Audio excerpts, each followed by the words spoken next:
And if you do something that's same as everyone else, it won't really stick out. But if you do something that's complete opposite, be like, that's what I want to see. That's what people like. Richard Fortin Presents. Hey, we're at episode 21. Thanks for being here. This is Richard Fortin Presents. And for episode 21, I'm going to introduce you to Pouria. He's right here in the studio with me today. And on that note, why don't you say hi?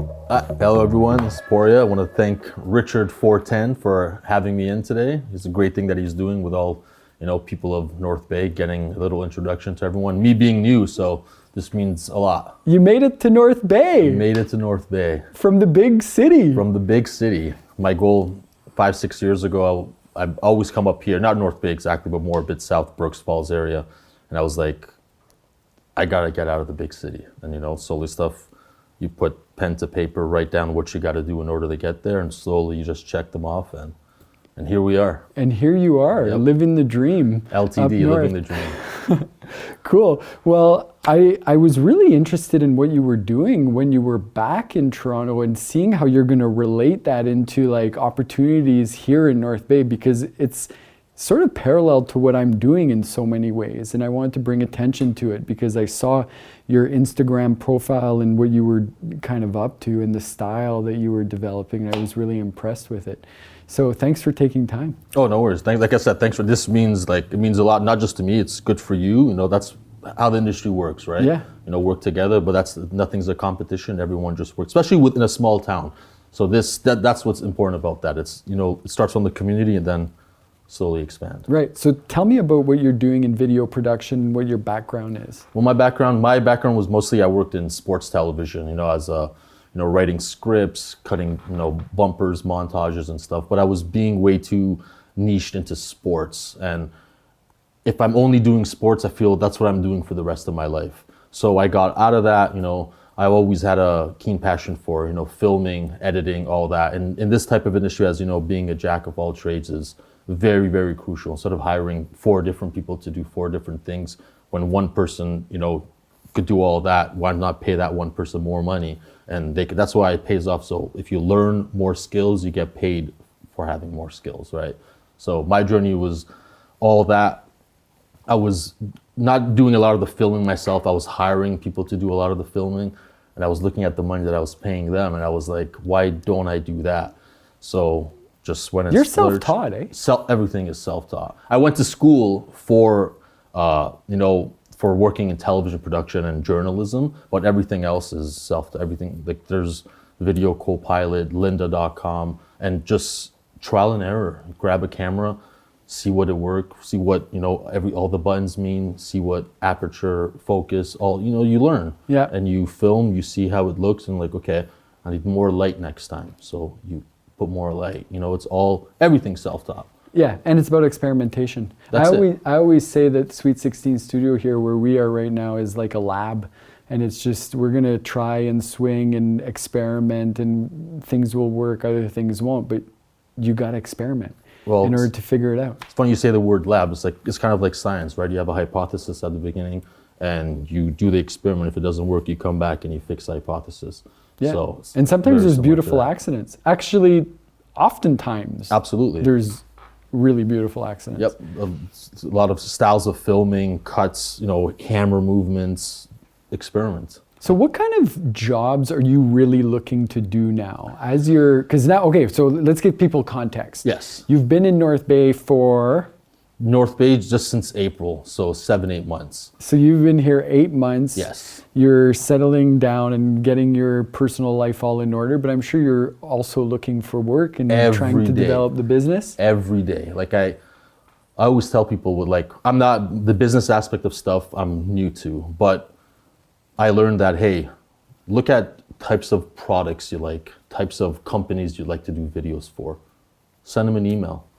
Yeah. Like you send 200 emails, you get 10 responses, then 5 turn into more serious, and 1 or 2 turn into actual a client and you do work for. Like the cost of an email is what? 2-3 minutes.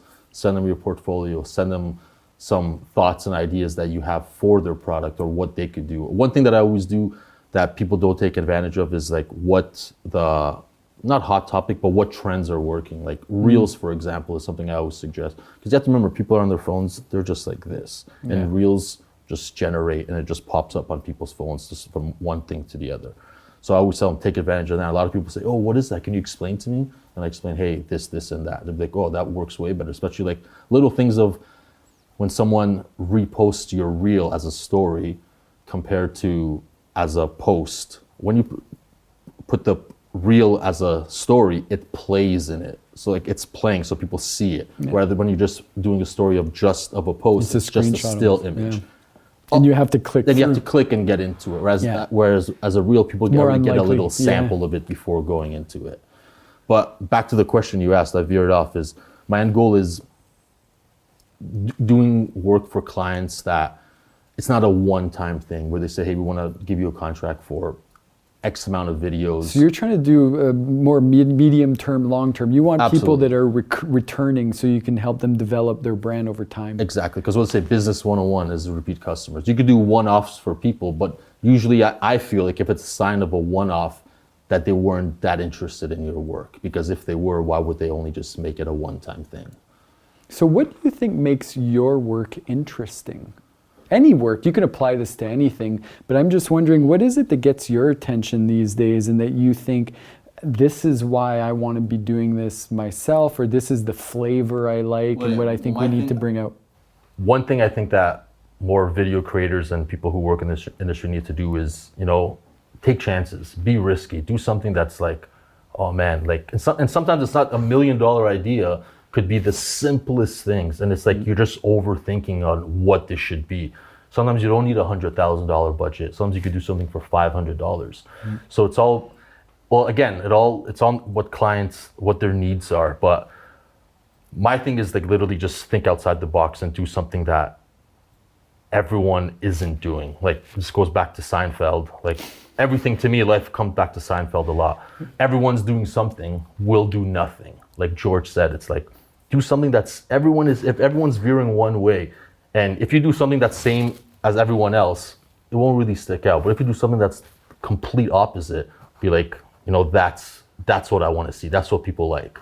Totally. I just think if you do what everyone else is doing, it's like, it's not really sticking out, right? Yeah. Especially with this day and age with, trends and what are those challenges and stuff like that people do. It's like, when they see one person do it, everyone else is doing it. Yeah. Sometimes it works, don't get me wrong. You can take advantage of that as well. But I feel if you're just copying what everyone else is doing, is your work really sticking out?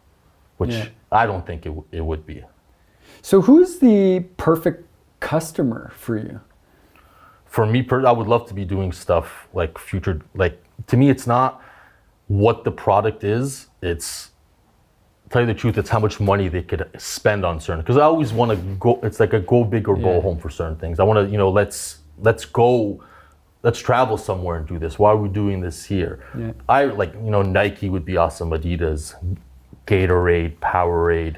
People who really understand the power of branding. So they're not looking for like a return on investment, like, hey, if we spend $1, we're going to get $1 back. It's like, we believe in investing in what our brand means. Right. Because people, like, as you said, how powerful branding is. Like, look at Coca-Cola. Santa Claus used to wear green.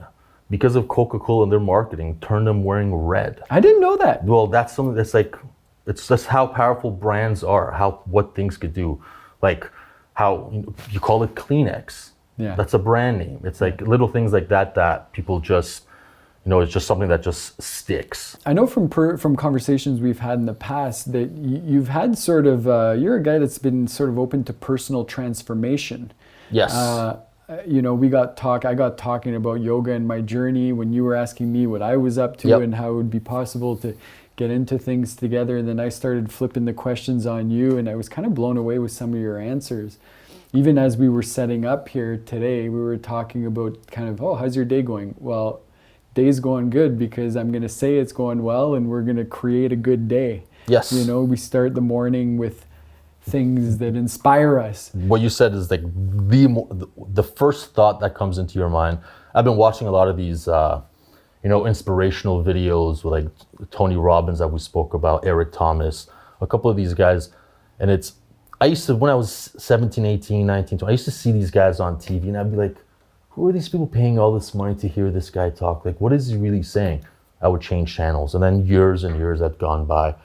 And sometimes when you're down in the dumps or, you're upset about something, where you are in life or where your direction of your life is veering, it's literally all attitude. And what you said earlier, when you wake up in the morning and if you have like a negative thought right away and you keep thinking about it, your whole day is gonna go like that, and it'll go into the next day, into the following week, and you see like, man, a month I've been in this state. So if you wake up with a positive thought, and even like social medias, for example, I forgot who it is, that video that I was watching. A lot of people go on social media and they see like, oh, look at this person, they're doing this person.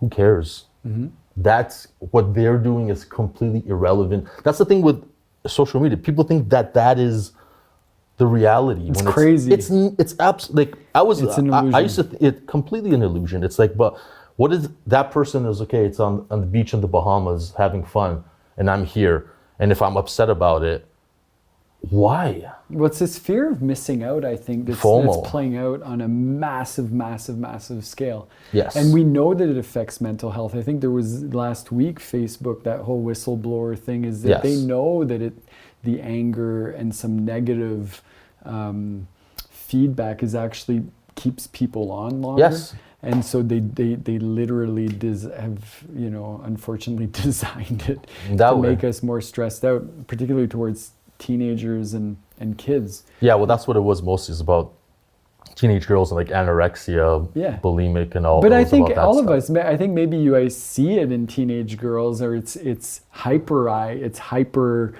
sensitive there. But I think throughout life, everyone. But as you said, it's the fear of missing out is a big thing. But then it's like, okay, this person is doing this other person is doing that. Well, if you were doing that with this person, would you be missing out with what the other person is doing? Like, what is it really? And what is it that you really want to do? So we were talking about, again, before the cameras were rolling, you said, hey, just keep going with your show, man. Yes. You just got to keep going. Like we talked about this, like the same as just before this, like you're doing this and one day you may see like, what am I doing this for? Keep going. As I said, Jake Paul, like for example, we just talked about this. People hate the guy. I hate the guy, but not for like, you got to respect the hustle though. Yeah. As we was talking. Because he did 3 years video every day. Every day. Like that's a lot. That's a big commitment. And the other one I saw was Russ, the independent artist Russ. I saw this thing that was, we might have seen the same video, but basically Russ, this independent artist, rapper, and he put on a song every week for like years. Every week. Imagine doing a song every week. Master and out. And of course, you meet a lot of people doing music and they could do a song every week. But do they choose to do it? But do they choose to do it and put the work in? It's hard. But like I said, things we always spoke about, the more work. And then things build. Of course. What did you learn from work? How many years did you work at TSN? 10 years. You worked at TSN 10 years? Yes. What was, if you had one takeaway in terms of what you learned from that job, what would it be for somebody who didn't have 10 years of work in that sort of corporate setting in the big city downtown? Well, if I learned a big channel and big sports. So what if I learned if I could go back, I would have left way earlier and pursued my own thing. Why? Because the payoff, the work you put into it, the money the money, it all depends on how much work you put into it as an independent person, right? So you set your own price. So but don't get me wrong, I learned a lot of things. Yep. You learned, you made good money, got to do a lot of fun things, but I would have just gone and done my own thing right off the top. And that's even right now when I think of it, it's like, imagine if, how much ahead I would be now if I have done that 10, 12 years ago. But, that's something I can change and I got to just keep moving forward with it. For sure. And you keep going, you bring that lesson to the next project, right? Yes. And carry on. Absolutely. Why not? Where do people get in touch with you, to hire you, to see your portfolio, to learn about your story? Just get in touch. All of my links will be on my Instagram page, which is Pleasant View Drive, all one word. And then that has a link to my Vimeo work that I've done. And those are the only two things I have, is Instagram and Vimeo, because Facebook, I think it's for Yeah, a yeah, little yeah. bit of an older crowd. Not that I'm not that age right now too, so I always think I don't that- think it's an age thing. I think it's just like I think Instagram right now is just where it's at. Yeah, In- and in TikTok, our- I think I'm too old for TikTok. I don't know exactly how I thought TikTok was teaching people how to dance, but it's apparently not it's that. huge. Yeah. It's huge. I followed this girl on Instagram who showed a clip of her TikTok, and it had like 11 million views on some video. Like, it's insane, That's insane. how things go viral on TikTok. Right. It's just beautiful. But those, yeah. Sorry, but those views, and also it's like, But does it monetize? Like, for me, then it becomes about branding again. Like, Right. does that brand? It's great that she got 11 million views or whatever the number was. Right. But does it come back, and is there something that then that person gets a monetary or some right. sort of 'Cause that's what it really support. comes down to, right? Right, because you can't keep doing it Not unless generating it helps revenue. you eat somehow, I think. Well, I would hope. I hope Yeah. people are, and another thing is like when people, as a person who did internships themselves, like that needs to, it's such a, especially for big corporations, like there's money, they should be paying you. Yeah, You should never- pay your interns, big Yes. corporations. They really should. Yeah. They really should. Darren, I do pay you. What are you talking about? Past life. Oh, past life. Yeah. Shoot. I'm like, Like that- Darren, you're not an intern. Because that should really not be a thing. No one should be doing work for free. And Yeah. nothing's worse than, it's good exposure for you. It's like, I'm not, the exposure, it's like, I need to, I hear you. it's all about money. 100%. Yeah. Dude, thank you so much for coming in. Well, thanks I for really having me. This appreciate is it. we reaching out and me meeting you, it was a couple months ago, and just seeing the studio. I'm really liking everything that you're doing. Yeah, It's and we're good for- Sony guys. Oh yeah, Team Sony every We're day. Team Sony every day. Never changing that. Never changing that. So we're going to get to work together down the road. I know it's just 100%. a matter of time. I can't wait to do it. Yes. I feel like I want to get more of your history and your story, but we're going to do that in another interview because I plan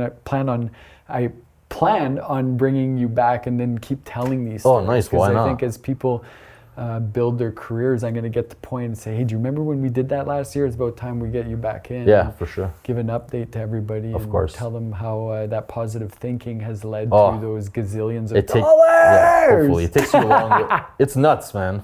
Positive thinking. It really, really, it affects everything because at the end of the day, all you have is your physical body and your head, right? And your mind, and you have conversations. You talk to yourself. Everyone talks to themselves. Of course. Anyone who doesn't, they got to be lying. And self-therapy is always cheaper too. Yeah, Yeah. So. for sure. So if you need any therapy, call Richard Fortin. No, sorry, wrong commercial. Pouria, thank you for coming in, man. Thanks for having super, me. super awesome. Show 21 in the bank. Check out 22 coming soon. You guys subscribe, hit the bell, do whatever you got to do in order to support the channel. Go find Pouria. We'll talk to you soon. Bye-bye.